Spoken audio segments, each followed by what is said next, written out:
साथियों नमस्कार।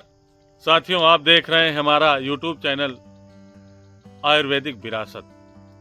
साथियों हम तरह तरह की औषधियों और जड़ी बूटियों के बारे में चर्चा करते रहते हैं, कई रोगों के बारे में भी चर्चा करते रहते हैं। आज इसी क्रम में हम पीलिया के बारे में चर्चा करते हैं, जिसको जॉन्डिस भी कहा जाता है, हेपेटाइटिस बी भी कहा जाता है।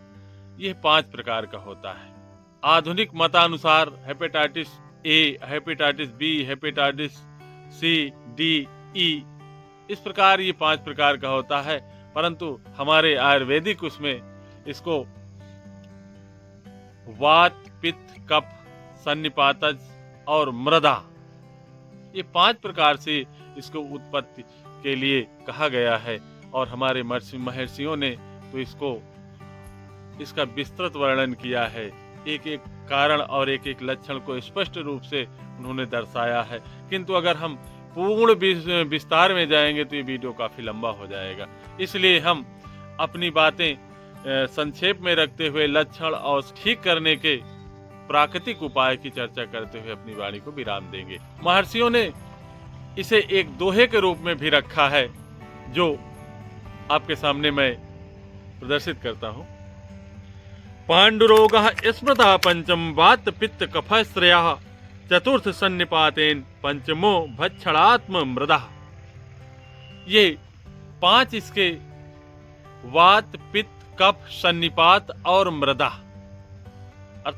अर्थात मिट्टी खाने से भी पीलिया होता है। कभी कभी अत्यधिक पैदल मार्च करते हुए चलने से थकान उत्पन्न हो जाती है, जिससे ज्वर उत्पन्न हो जाता है। उसके बाद भी निरंतर अगर हम चलते रहते हैं किसी कारणवश, किसी परिस्थितिवश, तो फिर हमें एक विशेष थकान घेर लेती है, जिससे धीरे धीरे पीलिया हो जाती है। कभी कभी कोई चोट लग जाती है, अत्यधिक रक्त निकलता है, या कोई फोड़ा फुंसी बड़े स्तर का हो जाता है, जो काफी ज्यादा हमें कष्ट साध्य होता है, तो उससे भी कभी कभी पीलिया धीरे धीरे हमारे शरीर में प्रवेश कर जाती है। अत्यंत चिंता, घोर परिश्रम, ये भी पीलिया होने के कारण माने गए हैं। कभी कभी किन्हीं कारणवश मूत्रादि वेगों को, मल मूत्रादि वेगों को रोकने से, क्षार आदि खट्टे पदार्थों के अत्यधिक सेवन करने से भी पीलिया हो जाया करती है। प्रभात समय में मदिरा पीने से, अत्यधिक सोने से, कसरत न करने से, खाने से, रोग पीड़ित व शिथिल शरीर होने पर भी रास्ता चलने से, नमकीन, खट्टा, कसैला रस खाने से खून कम हो जाता है और उससे पांडु रोग उत्पन्न हो जाता है।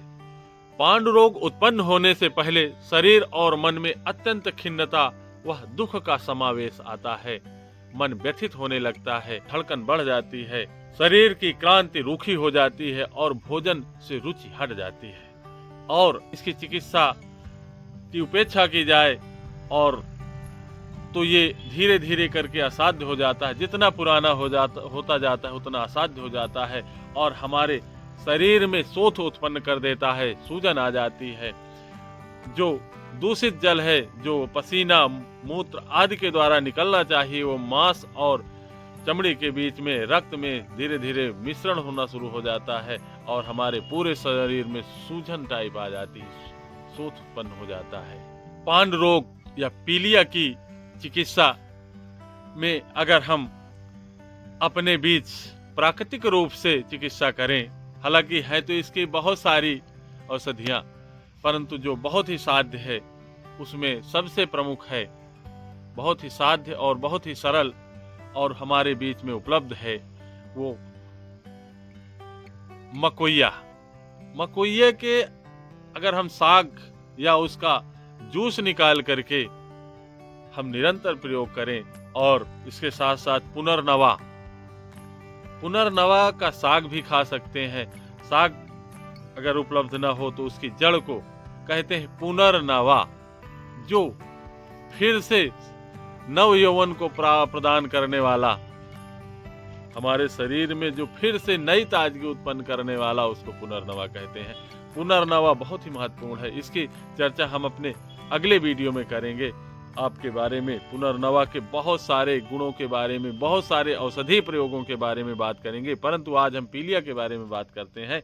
अगर हम इसकी जड़ को करीब 3 अंगुल की मात्रा ले करके और सिल में खूब महीन पीस करके इसको निरंतर सेवन करें तो कुछ दिनों में ये पीलिया या जॉन्डिस को दूर करने में सक्षम है। इसमें भू आंवला का भी प्रयोग किया जा सकता है, उससे भी हमें बहुत तेजी के साथ खून शुद्ध और साफ हमें प्राप्त हो जाता है, हमारी पीलिया या जॉन्डिस को दूर कर देता है।